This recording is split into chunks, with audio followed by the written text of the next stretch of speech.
Japan దేశానికి చెందిన ఒక యవనస్తుడు బైబిల్ అంతా అబద్ధం, బైబిల్ దేవుడు అబద్ధం అని బైబిల్ మీద పరిశోధన చేయటానికి అమెరికా దేశానికి వచ్చాడు. వచ్చే పరంపరలో ఓడరేవు దిగాడు. ఆ దిగిన చోట డబ్బులు బ్యాగ్ ఆ హోటల్లో భోజనం చేసే చోట ఆ బ్యాగ్ మర్చిపోయాడు. తను వెళ్ళాల్సిన కాలేజీకి వెళ్ళాడు. వెళ్ళిన తర్వాత గుర్తొచ్చింది, అరే నేను బ్యాగ్ మర్చిపోయానే, ఈ విస్తారమైన డబ్బుల్లో అది ఉంటే ఎంత పోతే ఎంత, సరే ఏదేమైనా 3 సంవత్సరాలు బైబిల్ క్షుణ్ణంగా చదివి బైబిల్కు వ్యతిరేకంగా నేను పుస్తకాలు రాయాలి అని చెప్పి 3 సంవత్సరాలు బైబిల్ మీద అధ్యయనం చేశాడు. బైబిల్కు వ్యతిరేకంగా రకరకాల పుస్తకాలు చదివాడు. రైట్, ఇక జపాన్ దేశానికి వెళ్ళి యేసుక్రీస్తు దేవుడు కాదు, జపాన్ దేశంలోనే కాదు ప్రపంచ దేశాలంతటికీ ఈ వార్త చాటి చెప్పాలని తిరిగి వెళ్తున్నాడు. సరిగ్గా ఆ ఓడర్ రావటం కాస్త లేట్ అయింది. గతంలో ఏ హోటల్లో భోజనం చేశాడో అదే హోటల్కి వెళ్ళి టిఫిన్ చేద్దామని వెళ్ళాడు.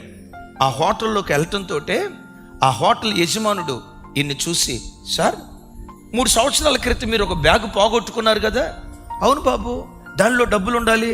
సార్ ఆ బ్యాగ్ ఎక్కడో పోగొట్టుకోలేదు సార్, మా హోటల్లోనే మీరు విడిచిపెట్టి వచ్చేయలేదు సార్.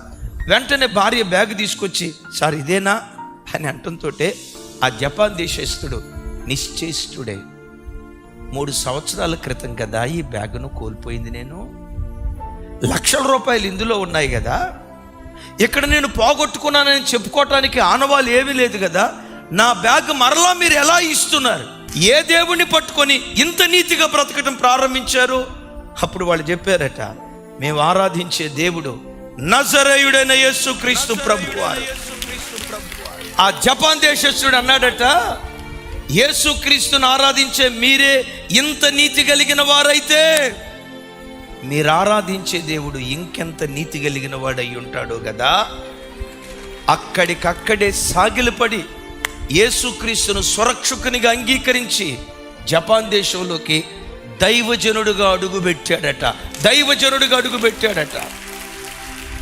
ఆ జపాన్ దేశస్తుడికి ఎవడు ప్రసంగం చేశాడు సార్? ఏ జెర్మియా పాస్టర్ గారు ప్రసంగం చేశాడు? ఏ రాజశేఖరయ్య గారు ప్రసంగం చేశాడు?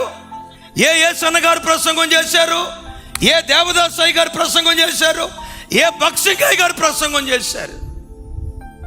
క్రీస్తు పత్రికగా బ్రతికిన ఒక్క క్రైస్తవ కుటుంబం కరుడుగట్టిన వ్యక్తిని మాంసపు ముద్దగా మార్చి అన్యుణ్ణి ధన్యునిగా మార్చింది ఆ పత్రిక.